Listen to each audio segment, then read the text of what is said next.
Muito bem, na lição anterior, nós entendemos um pouco do que é um sistema de contas a pagar, né? Lembrando que essa discussão foi feita no provimento de conteúdo do nosso projeto ERP.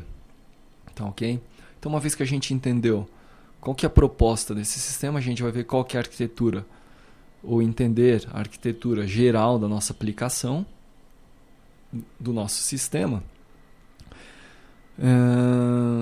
E para quem já vem acompanhando os treinamentos em C# referentes ao projeto ERP, já vai estar muito acostumado com essa parte do nosso vídeo, né? Que é a arquitetura que a gente vem utilizando em todos os módulos, ou em 90% dos módulos relacionados ao projeto. Então vamos lá. A arquitetura do nosso sistema contas a pagar é baseado em 3 componentes principais, né? Em 3 bibliotecas, sejam elas o WPF, o WCF e o NHibernate. WPF, que é a camada de apresentação, camada de visualização, as telas que vão aparecer para o cliente.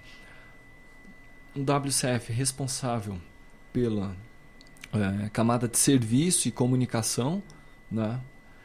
E por fim a camada de persistência implementada utilizando o NHibernate. Tá certo? Então são essas 3 principais tecnologias utilizadas para a implementação desse sistema de contas a pagar.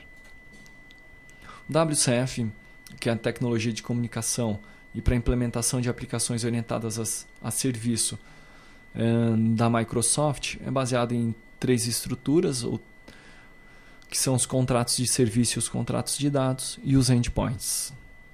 Essas 3 estruturas então se relacionam dessa maneira. Nós vamos ter um cliente que vai acessar um serviço. Esse serviço vai ter endpoints, que são os endpoints, a gente pode entender como os métodos que são expostos para que os métodos ou as funcionalidades que são expostas pelo serviço.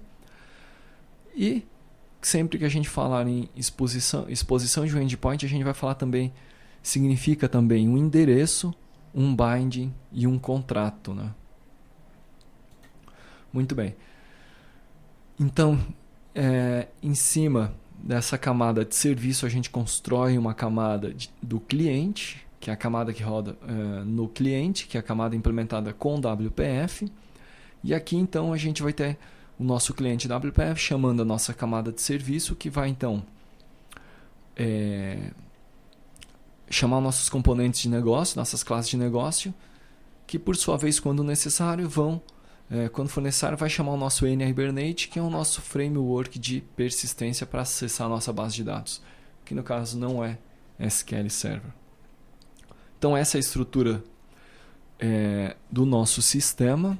Essa estrutura aí, ela já é bastante utilizada, ou melhor, ela é utilizada em praticamente todos os módulos que compõem esse nosso projeto ERP, ok? Não vou me estender nisso, porque em outros treinamentos, especialmente no treinamento de cadastro, a gente já deu uma boa discutida em relação à arquitetura dessa aplicação, ou das aplicações do projeto ERP em C#, ok?